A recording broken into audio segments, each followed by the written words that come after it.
o vídeo depois. Mas enfim, vamos deixar gravado. Boa tarde para todo mundo. Que bom ver essa sala cheia de novo, tá certo? Vocês viram hoje que hoje a gente não tem formulário, a gente não tem nenhuma pergunta para responder. E é só mesmo essa interação aqui no Meet, então eu vou dar uma aulinha expositiva para vocês, tá bom? A gente vai falar um pouquinho sobre o tema, que é um tema que eu acho bem legal, e eu acho que vocês têm bastante coisas para aprender, para pensar, para questionar aí sobre o tema, que é a origem da vida, certo? Então, para quem entrou agora, eu coloquei para vocês a planilha de chamada no chat. Então, vocês assinam a planilha de presença, né, para ganhar aquele pontinho extra no final do bimestre. E quem tiver dificuldade para assinar, espera até o final da aula que eu mesma coloco para vocês, tá bom? Vou compartilhar minha tela. Opa, acho que não era essa que eu queria. Agora já foi. Cancelar. Cancelei. Então, eu vou compartilhar minha tela com vocês para a gente ver lá as instruções da nossa aula de hoje. Certo? Então, vamos lá. Então, aqui, origem e evolução da vida na Terra, né? Então, eu coloquei que a gente iria conversar e tirar dúvidas sobre o tema. E daí, eu recomendei que vocês assistissem a aula lá do aplicativo, que é uma aula bem legal. E eu também disponibilizei para vocês aqui os slides que a professora fez, certo? Então, a gente vai ter a nossa aula em cima desses slides aqui hoje. Eu vou chamar a atenção de vocês para alguns conceitos sobre a origem da vida. Então, a nossa habilidade de hoje é interpretar concepções religiosas e científicas para a origem da vida e dos seres vivos. Então, é isso mesmo, galera. Quando a gente fala de origem da vida, a gente tem as duas concepções. A concepção científica, que é o que eu vou ensinar para vocês, e a concepção religiosa, que provavelmente vocês devem saber muito mais do que eu, tá bom? E além disso, estabelecer a relação entre as condições da Terra primitiva e a origem dos primeiros seres vivos. Alguém chamou, mas eu entrei aqui aceitar, não tem ninguém? Onde que eu vejo? Ah, foi. Certo? Então, vamos lá. Vamos aqui entrar na nossa aulinha, então. Então, concepções religiosas, né? A concepção religiosa, eu já vou mudar, ele fala sobre um monte de coisa e depois que ela vai falar sobre a concepção religiosa. Mas vamos aqui. Concepções religiosas, então. Vamos falar um pouquinho sobre isso. A concepção religiosa, então, pessoal, mais conhecida é o quê? É a concepção cristã, eu acredito, pelo menos para a gente, né, do cristianismo, que tem uma parte na Bíblia que fala sobre tudo isso, que é lá o livro de Gênesis, da origem divina, o criacionismo. Então, Deus criou tudo, certo? Se eu estiver falando alguma besteira aqui, por favor, tá? Me interrompam. Eu tenho certeza que vocês sabem até mais do que eu sobre isso. Certo? Então, mesmo cientistas, há um tempo atrás, né, no início de tudo, defendiam esse criacionismo, porque só existia isso. Né? Então, não existia outra teoria, outra hipótese para o surgimento da vida, porque o conhecimento que a gente tinha acerca de tudo era muito baixo, muito pouco. Né? E então eles defendiam esse criacionismo, né? E daí a gente vai ver depois, mais tarde, em evolução, a história do fixismo, que além de tudo é o quê? Que não existe evolução, que os seres vivos eles não se modificam, eles são criaturas fixas. Né? Então, o criacionismo, que é Deus criou tudo, está muito relacionado com esse fixismo aí que a gente vai estudar em evolução também. certo? Só que não existe só essa concepção religiosa, existem várias outras concepções religiosas, né? Eu falei aqui para vocês do cristianismo, mas a gente tem várias outras religiões. É que eu não tive contato com nenhuma outra para poder falar com propriedade para vocês. Mas pelo que eu andei pesquisando, todas as outras religiões é exatamente isso.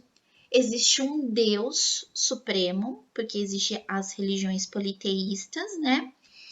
Dentro das religiões politeístas, existe um Deus que é o Deus de todos. E é exatamente esse Deus que criou tudo, que criou a vida, que criou o mundo, que criou o universo, tá? Então, geralmente é baseado nessa criação, nesse criacionismo, em todas as outras religiões, mesmo nas indígenas, certo? Então, depois, quem quiser ter curiosidade aí, né, o pessoal até sugere como atividade lá do caderno do aluno, ir atrás de uma concepção indígena, uma concepção africana e uma concepção judaico-cristã, que é essa que a gente conhece, ok? Bom, mas também existe, pessoal, uma teoria que é a teoria da panspermia, ou seja, que a vida ela não necessariamente surgiu aqui no planeta Terra. É uma vida que veio, então, do espaço, né, do universo. Então, ó, é uma vida que veio do espaço em forma de esporos resistentes. O que pode ser esses esporos resistentes? As bactérias. Né? A gente sabe que tem bactérias que vêm, sim, em cometas, em meteoritos. Cometas não, né? Meteoros. Que vem, sim, que vem nesses fragmentos do espaço, certo? Então, existe essa teoria, né? É uma teoria que foi derrubada? Não, não é uma teoria que foi derrubada porque o pessoal já pegou, sim, essas partículas que vieram do espaço com bactérias. Bactérias semelhantes às nossas bactérias, apesar de estar vindo do espaço. Tá bom? Então, assim, é uma possível surgimento da vida aqui na Terra, ok?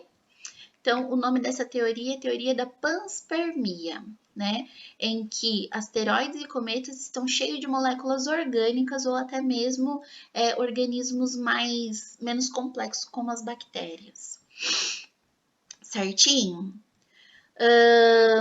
Então, pessoal, voltando aqui, o pessoal hoje em dia eles conseguem quantificar a idade do nosso planeta.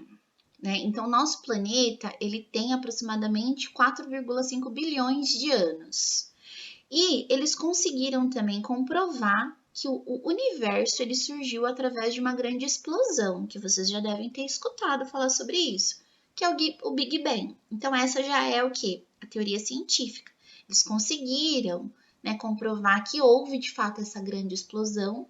E quando ela aconteceu? Que foi o quê? Há 4,5 bilhões de anos atrás, né? Que daí deu o surgimento ao universo, ao nosso planeta, certo? Então, essa é a datação do nosso planeta, 4,5 bilhões de anos atrás.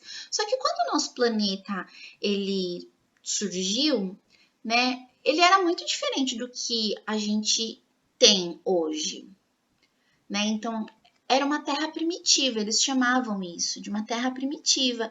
Então, tinha muito o quê? Muitos vulcões, muitas colisões com meteoros. Então, era uma coisa muito diferente do que a gente tem nos dias de hoje. Existiam muitas descargas elétricas e radiação, né? A gente não tinha camada de ozônio. Então, era totalmente diferente. Então, ele era o quê? Inóspito para qualquer tipo de vida. E só com o quê? Com o resfriamento, com as modificações dessa terra primitiva é que pôde então surgir os primeiros organismos vivos. E eles datam isso de aproximadamente 3,5 bilhões de anos, que é o quê? Os primeiros organismos vivos, que provavelmente foram quem? Foram bactérias. A gente vai ver, né, como que eles chegaram nessa hipótese, nessa teoria, tá bom? Então, é um processo de construção, né? A ciência, pessoal, ela é fantástica por isso. Ela não tem uma verdade absoluta. A ciência ela vai sendo construída conforme a gente vai desenvolvendo. Opa, eu acho que eu vou precisar desligar o WhatsApp aqui, porque tá chegando um monte de notificação. Onde eu estava aqui. Então, o que é fantástico na ciência é isso, não existe uma verdade absoluta para a ciência. A ciência ela vai se construindo. Então, não é que aquilo estava errado, simplesmente eu adquiri conhecimento suficiente para conseguir o quê? Acrescentar sobre aquilo ou invalidar aquele outro conhecimento. Certo? Então é o quê? É essa construção, mas eu só consegui construir esse conhecimento que agora é verdade, né? Ou verdadeiro, porque eu consegui falsear aquele outro conhecimento. Então, olha como é importante você sempre construir aí, ter perguntas em cima do que já foi estudado mesmo para a gente conseguir evoluir, desenvolver a ciência. Então, existia essa terra primitiva, isso é fato também, né? O pessoal, eles conseguiram remontar essa terra primitiva para saber mais ou menos como que ela era no início. Então, o pessoal já conseguiu aí meio que comprovar essa terra primitiva. E a primeira teoria, então, que a gente tem, que foi empregada dentro da ciência, foi a teoria da abiogênese, né? Lembrando que gênese é origem e bio é vida, a negação. Então, não vida na origem. O que isso significa? Significa, então, que os seres vivos, a hipótese, né, dos estudiosos era que os seres vivos surgiam da matéria bruta, da matéria que não tinha vida. E isso ficou muito conhecido como quê? Como geração espontânea. Então, eles chegavam até a dar receitas para produzir ratos. Olha que bizarro. Como que você faz para produzir ratos na sua casa? Isso lá na Grécia Antiga com Aristóteles.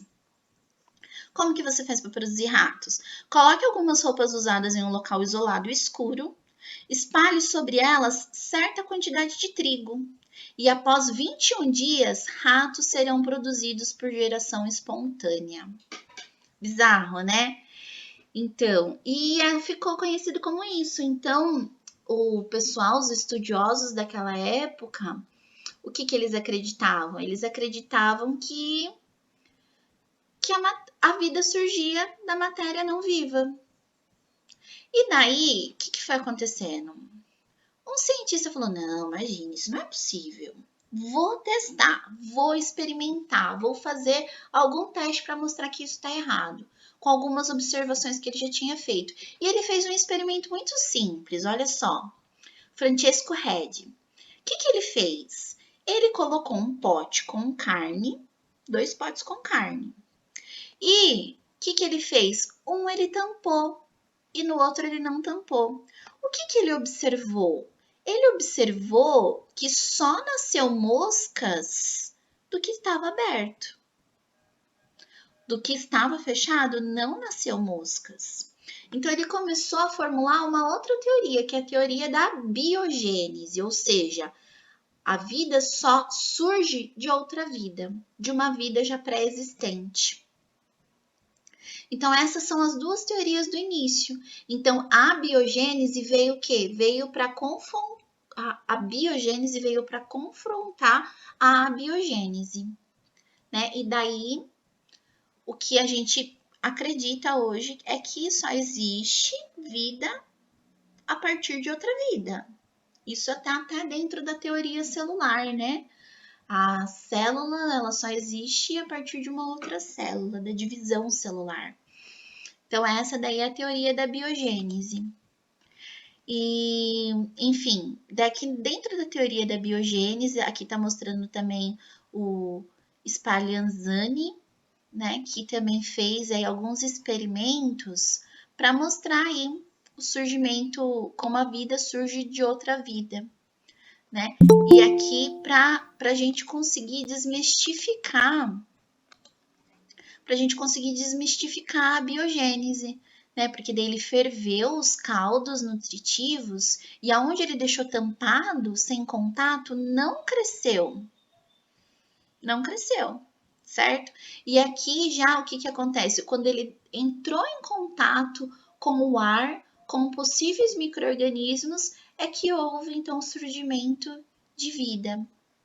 Então, esses dois experimentos são bem famosos, tanto do Spallanzani quanto do Needham, tá? Eles são bem famosos aí, certo?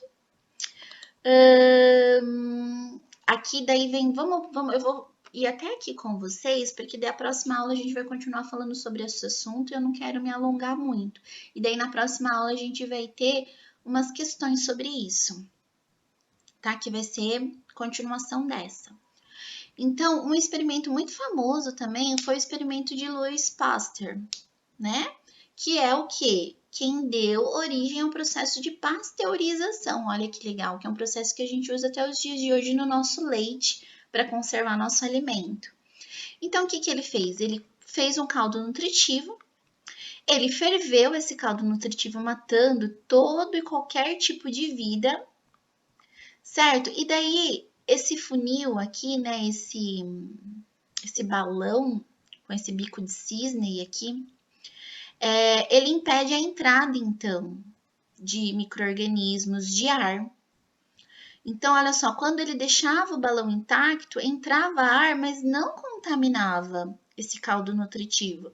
Já quando ele quebrava o gargalo, esse processo aqui que impedia a entrada dos micro-organismos, crescia micro-organismos. Ou seja, então o experimento de Pasteur, ele veio para o quê? Para mostrar de fato que só existe vida a partir de uma vida, né? Que é a nossa teoria da biogênese. E daqui a professora lá mostrou um pouquinho o que é o processo de pasteurização do leite, que é o aquecimento do leite e depois o resfriamento. Para não degradar muitas moléculas, então a gente aquece muito e resfria muito rápido.